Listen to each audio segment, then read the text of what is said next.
Break me a higher love. Oh, that song, I remember who sang it. Steve Winwood. He first sang it, and then Whitney Houston sang it in 1991, I believe, for the Japan only release of I'm Your Baby Tonight. I know so many facts people at home probably don't know. It's wrong. But I want to talk about today. This is a very thoughtful video today. And I'm using this colorful backdrop. Just happens to be here. You know, what would someone who's 453 days homeless be doing? The only person who really knows that is someone who's been homeless for over 453 days. Yes, returning to work is important, but guess what else is? Getting clean clothes. Where your clothes are when you're homeless isn't usually where you are. Did you ever think about that? Yep. So I'm waiting on that to happen. What I wanted to talk about was like, do you really know what's going on here? Because what's going on here is you have a family that's morally inverted. What I mean by that is, it would be typical for someone who grew up on the East Coast, come out west, who's gay, to just lose themselves. Forget who they are, forget their parents, be so caught up in being hot or popular, or flashy, or whatever kind of words kind of characterize my dad, especially him. And all the people, Marty Gerhardt, people like that are watching this, being like, oh, yeah, clutch your pearls. You ain't helping, I'm dying. You ain't helping. You know, like, it would be typical for me to lose myself, forget who my family is or was.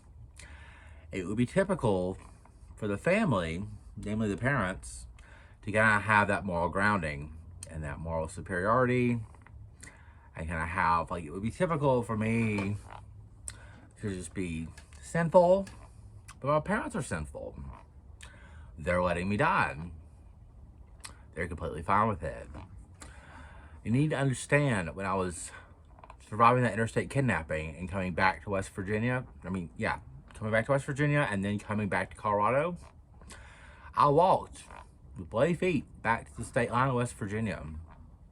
And then I stayed in West Virginia until the first chance I've had to leave.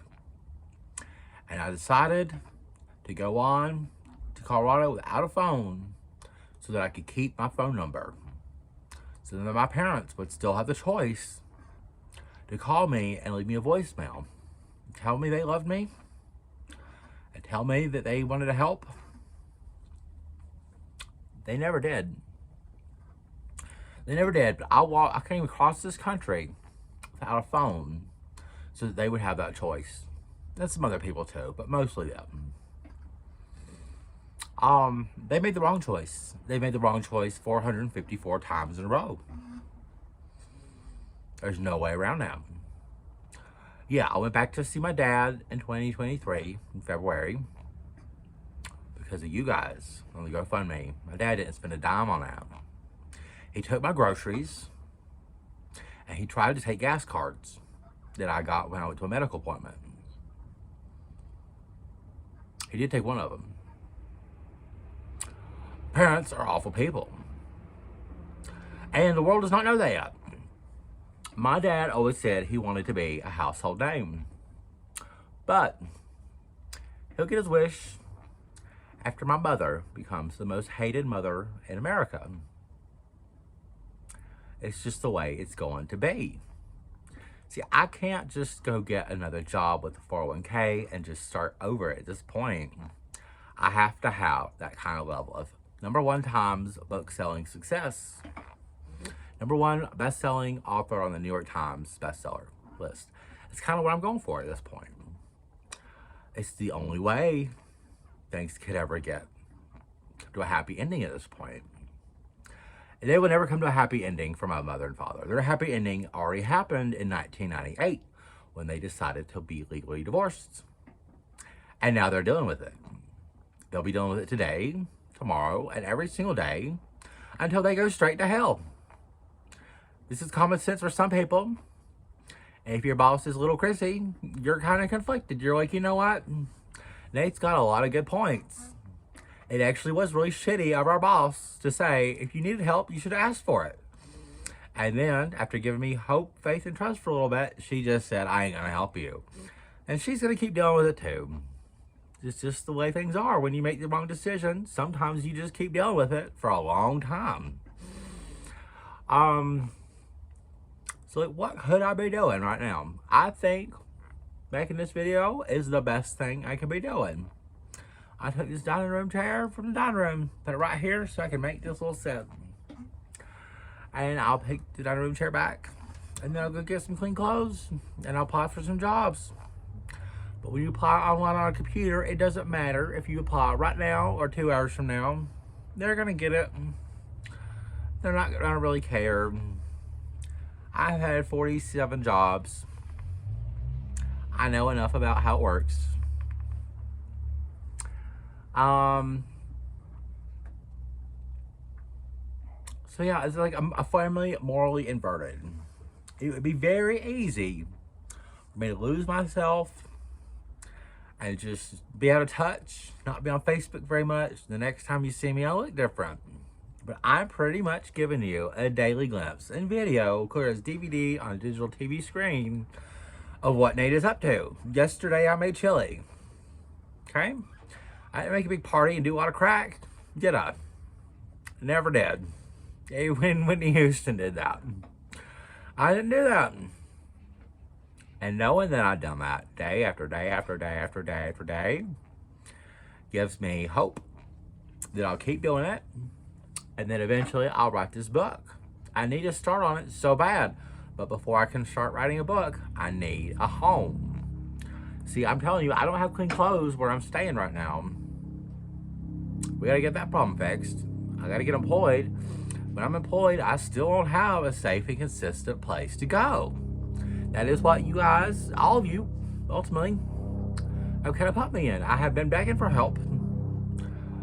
Some people donated to the GoFundMe, but it wasn't enough for me to have a safe and consistent place to go. Other things I want to say in this video. So, make it a short one, under 10 minutes. Like, when you're homeless, you have to make new relationships to survive. You just do. And I've been doing that.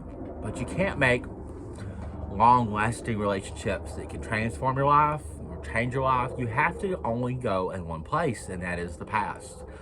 I have been going in the past this entire experience. I have went back to 1990. I went back to when my brother was born, trying to find people. Rhonda Riggs is one of them. Hey, Rhonda, how you doing? Rhonda Riggs was babysitting me when my brother was getting born, and she drove me to go see Mama's best day ever. She remembers that. My mama doesn't. My mama is so crazy.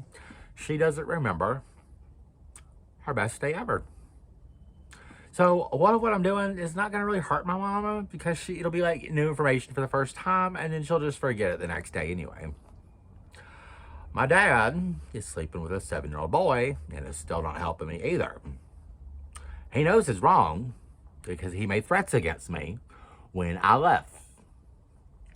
Or when he left, technically. He was the one that left the house, and then I was the one that checked the mail. And we're just hanging on. I'm the leader of the family, not him. Surprise, newsflash, Marty Gearhart. I'm the leader of the family. He ain't doing shit. He needs to be in prison, where he'll probably meet a very timely death. So it's all about those things. It's a family morally inverted. My brother doesn't know the difference between right and wrong. And I believe as long as I do, and I'm still here, he might have a chance. Because my parents also used to say, besides, be the best. And what's right doesn't change. Like a lot of good parents. They used to be good parents before 1995. They also said, you boys ought to stick together. So I'm trying to stay around that day when I stick together Probably the day my mother dies. My father's probably going to be the next to die if it's not just me of homelessness. But my dad has died and came back to life 3 or 4 times. And let's hope that the next time is the last time. But I need to be here so I can teach my brother right from wrong. It's important. He might be doing a lot of wrong. We don't know. Have you ever thought about the fact Nate's homeless? What is his brother up to? Because we don't ever hear from Andrew. He's a very quiet old young fella, ain't he? What do you think a person that's very quiet and doesn't know the difference between right and wrong is up to? Do you think it's a lot of right? Or am I just the leader of the family, clearly, and thinking about that and telling you we should be caring about Drew? Like we ain't never cared about Drew. I call him Andrew, but typically day to day, his name is Drew. Why did I start calling Andrew and referring to Andrew, my brother Andrew, and start talking about Andrew, my brother Andrew, those phrases, my brother Andrew a lot? Because we never know now if I have more brothers or maybe a sister, half-sister. I'm pretty sure my mother is too, but she forgets. But so does my dad. He doesn't forget. Not yet. He just dies and comes back to life. That me and Andrew are the only 2 limited editions ever created by the now unhappily divorced Tom and Rita Acosta. Or Rita K. Blevins Acosta Trevette Pickus. I still don't know who my step-siblings are. We know from that her new marriage is a sham. I can't talk to Richard if I wanted to. If I was like on my deathbed right now, it was like, I want to talk to my stepdad Richard, I can't. But I can talk to the future leader's family. I'm one of the only 2 people that can. Andy, he's incarcerated. I can talk to him. I sent him an email the other night. He sends his best. But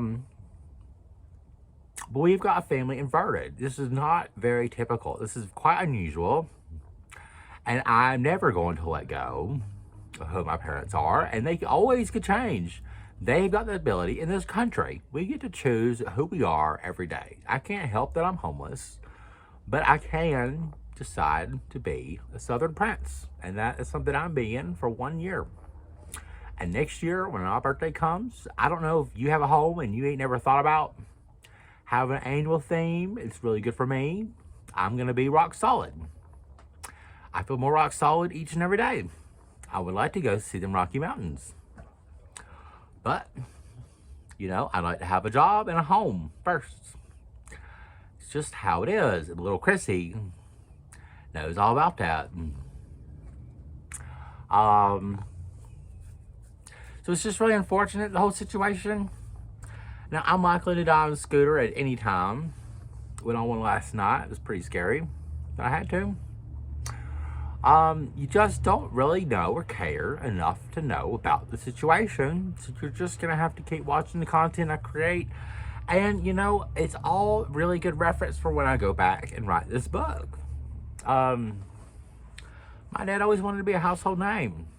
If I get my wish, he will be. After my mother. Who still has a choice right now. She could just, if she said the words, if she said what she used to say, be the best. If she said that to her husband, to her other son, to her brother, it would send joy up the rafters. But she can't say those 3 words because she ain't the best anymore. So instead, we have me, who is still the best, telling everybody we kind of already know. We should already know. And Mountain Trash, on my hat, that is a trash company in Denver. When I have a safe and consistent place to go and I have a job, probably going to be part-time, I then want to be a trash man, working part-time for probably Mountain Trash. Yep, because it's going to help with the book. See, I think about the past, the present, and the future. And I'm homeless, and nobody's helping. I'm aware way more than you think I am.